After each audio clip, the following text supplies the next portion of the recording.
Today we have with us the Jawa Perak, and as you can see, it's a bobber styled motorcycle. And this is actually one of the reasons why the Perak has been so successful in the Indian market, because the Perak is essentially an entry level bobber style motorcycle. And for those of you who don't know what a bobber is, it's essentially a cruiser motorcycle but with all the unnecessary accessories. All of them are stripped off. A bobber is essentially able to provide you with the most raw experience any cruiser motorcycle can provide you with. And that is why bobbers are so much liked in the motorcycle community. And in this video, we're going to be giving you a review of the Jawa Perak. First of all, talking about the styling of the Perak. Then we're going to be talking about the performance, a few things that I love about this motorcycle, a few things that I wish would have been changed so that this great motorcycle could have been made a step above. And last but not the least, we're going to take this bike on the road, and I'm going to be telling you about a few things that you would notice when you drive this bike. And essentially in that, we will be covering the seating position of this bike as well. So be sure to watch this video till the complete end so that you know everything about the Jawa Perak. Without any further ado, let's get started.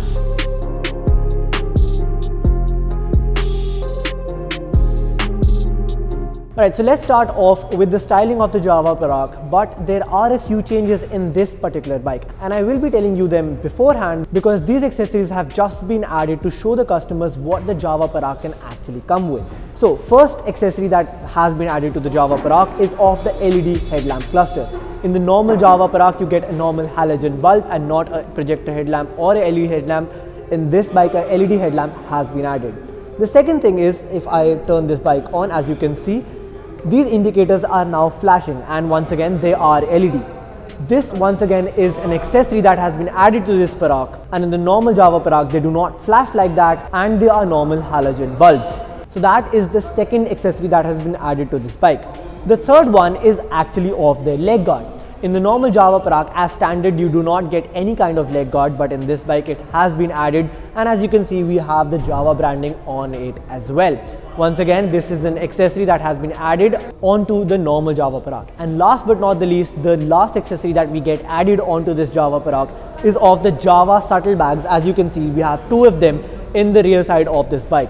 Once again, in the normal Perak, you do not get that, but in this bike, it has been added just to show its customers what the Jawa Perak can actually look like if you upgrade it. Now, if you want to know the prices and the names of these accessories, I have linked all of that in the description down below, so you can definitely check that out. Alright, so once that is out of the way, now let's talk about the official styling of the Perak. First of all, the one thing that I love about Jawa bikes is the position where they give their ignition key. It's actually given on the side. It's such a cool little trick. I mean, it looks very, very cool, and it feels very, very cool when you're about to start your Jawa bike. The second thing is of the way they customize and they actually make their headlamp cluster. It has a teardrop shape and it looks very, very nice. Obviously, the headlight actually is rounded, and that is the trademark of any Jawa bike. But the teardrop shape that they give to the cluster, that's what looks very, very nice. The second thing that we get on the cluster is the instrument cluster. Now, the instrument cluster given in the Perak is also the same that you get in the 42 and the Jawa standard, which shows you the speedometer, the odometer and the fuel meter. You do not get any other accessory like the trip meter or any other feature in this instrument cluster. That is one thing that I have a little bit of doubts on. But anyways, moving on to the handlebar. Well, the handlebar of this bike, just like any other bobber, is very, very nice. The seating position it offers when you sit on the bike, which we will be talking about later on. I mean, even the grip itself, it has a small little bulge to it so that when you hold it, it gives you a very comfortable feeling. And even on that, we get the Jawa emblem engraved on it. And speaking of the Jawa emblem, I actually want to talk about the sheer amount of logos that they have given on this whole bike. As I just told you, on the grips of this bike, on the leg bar of this bike, obviously that's an accessory, but still they've given the Jawa logo on it. On the engine bay, you can actually see 3 logos. On the side fender, everywhere there are a lot of Jawa logos, and that is just a way of telling its customers that you are actually driving a Jawa bike. Small little detail, and I actually like that. Now next up are the ORVMs of this bike. The ORVMs have been integrated within the handlebar of this bike. As you can see, they have given it adjacent to the grips of this bike, and it gives this bike a very, very cool look, if you will. Next up we have the tank of this bike. It is a 14-liter tank as you get in other Java bikes as well, but the change is that you do get the Perak decal given on the tank of this bike, telling you that you have a special Java and not just any other Java. But now addressing the elephant in the room, and that is the single seat design of this bike.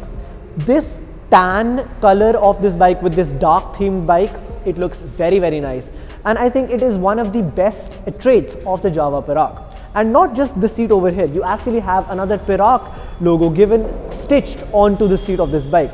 And the biggest thing that I love about the seat of this bike and the styling overall is that they've also integrated the backlight of the Perak within the seat of this bike. In many other single-seated bikes, you may have seen that the brake light is given onto the fender, the rear fender of the bike, but not in the Jawa Perak. They have put in the time and energy to design a bike seat in such a way that they have also integrated the brake light into it, which looks very nice, and it gives a very unique look to the Jawa Perak. And last but not the least, coming to the rear end of the Jawa Perak, the first thing that you will notice is the dual tip exhaust in this bike.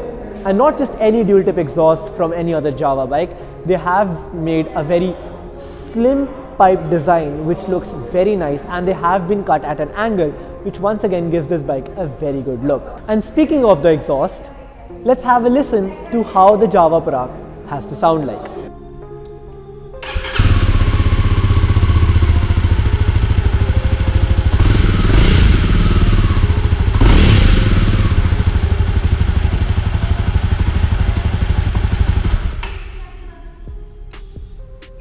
So that sounds good, but that is with the DB killers installed. We also have a bike with the DB killers which are actually removed. Let's have a listen to how this Java bike can actually sound like. Now, before we listen to that, a small little disclaimer: removing the DB killers is not recommended because of the regulations here in India.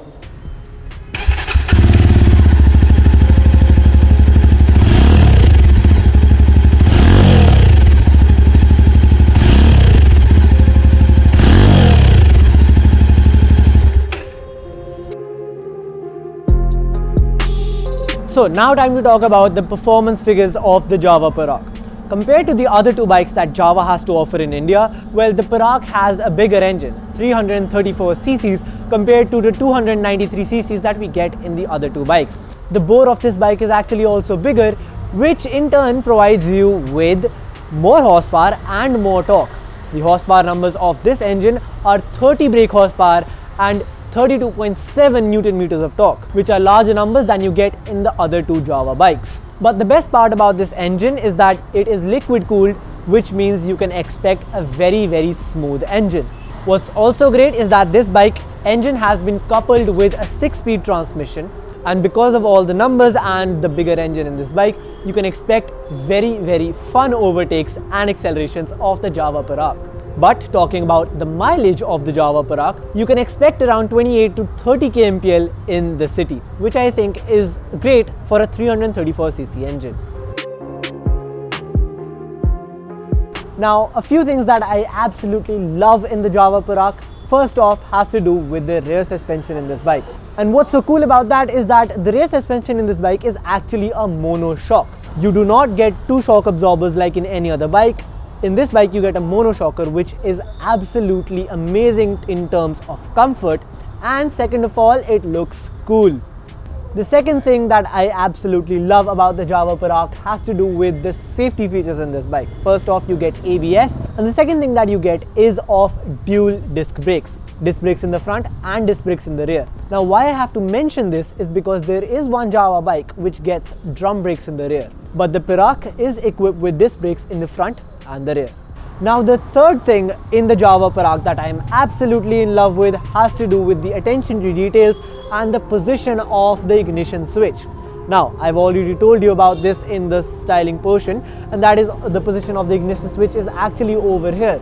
This not only looks good, but it also gives you an amazing feeling when you're wanting to start your Java bike. It's not over here, it's over here. It's at least cool to me. The second thing is of the attention to detail, such as the Java logos given actually everywhere, the Perak logo given on the trunk, the Perak stitching which is given on the seat, and attention to details like that. Now I get it, this thing is actually not a big deal, but then again I absolutely appreciate the attention to details that Jawa has given in the Jawa Perak. The next thing that I absolutely love about the Jawa Perak is the seating position of this bike.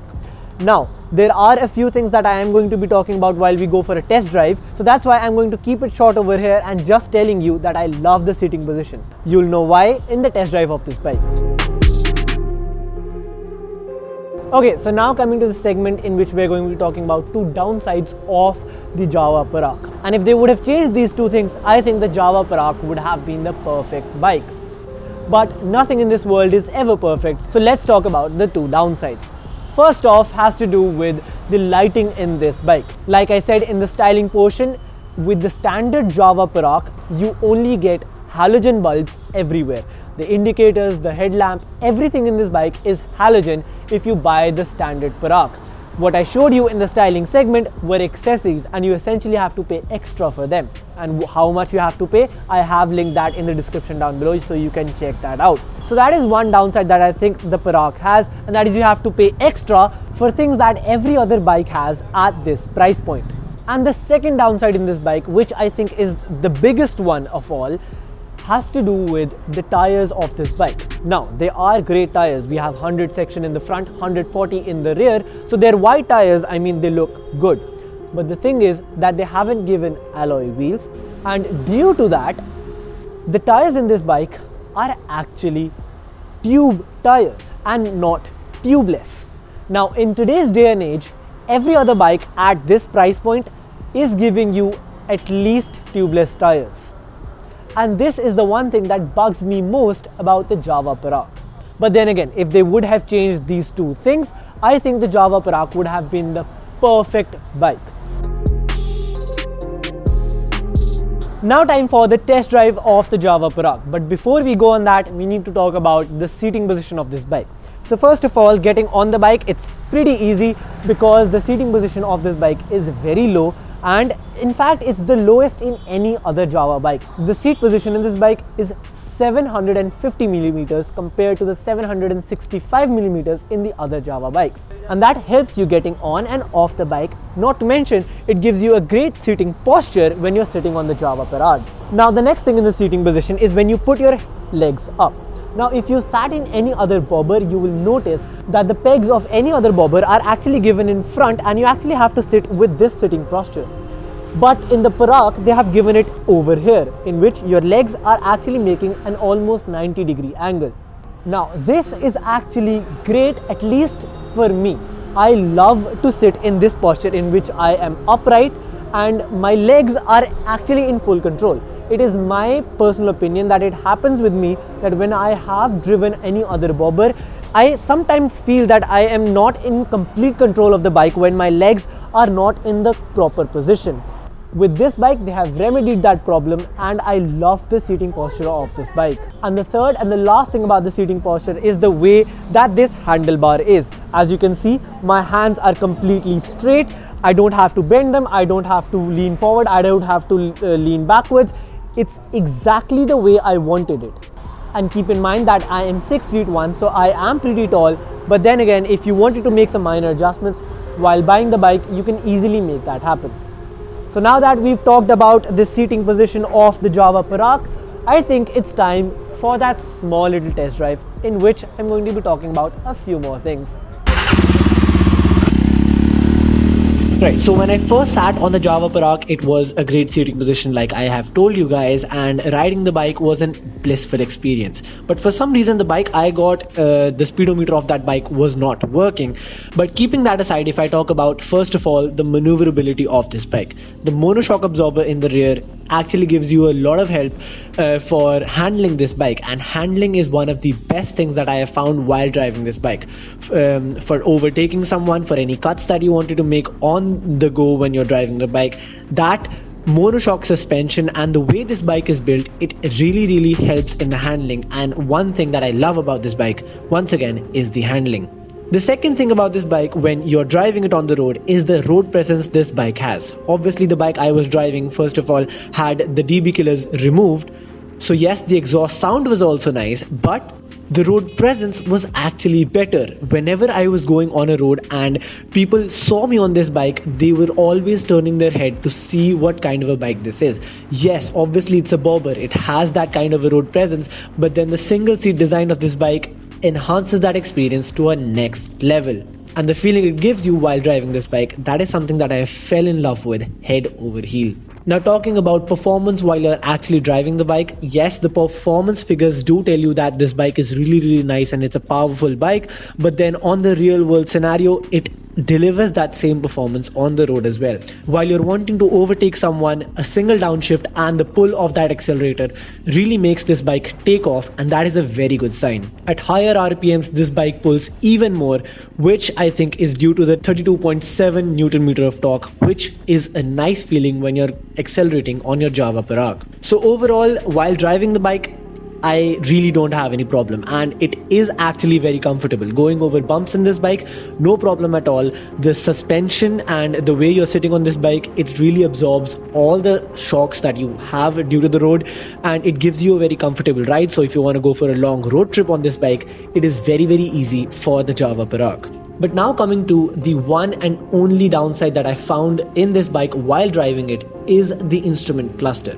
The way it is given on the headlamp cluster, yes, it is a flat design, which means that while you're driving it, it makes it harder for you to see what your actual speed is. And at the lower end of the speedometer, even on your screens as you can see, you do not even know what your speed is. Yes, in this bike the speedometer was broken, but even if it were working, it's actually really hard to see it. And if the sun is directly shining on it, it makes it a lot harder to read your speed, the odometer or the fuel gauge of your bike. So that's the only downside that I found in this bike while I was driving it. Other than that, like I said in the start, it is a blissful experience. I would definitely recommend the Jawa Perak if you're looking for a bobber, and especially the price point that this bike is at.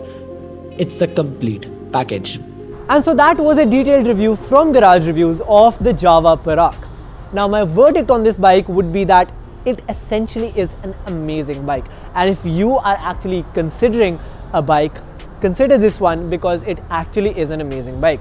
Now, given the three downsides that I told you, if they would have remedied those three things, I think the Jawa Perak should have been the go-to bike in which I would have recommended anyone. Now, out of those three downsides that I told you, the last one that I told you when we were driving this bike, that I think is the most serious one. The other things are small little things and I think can be remedied over the time of years. But that third one is something that I think they should have thought about earlier.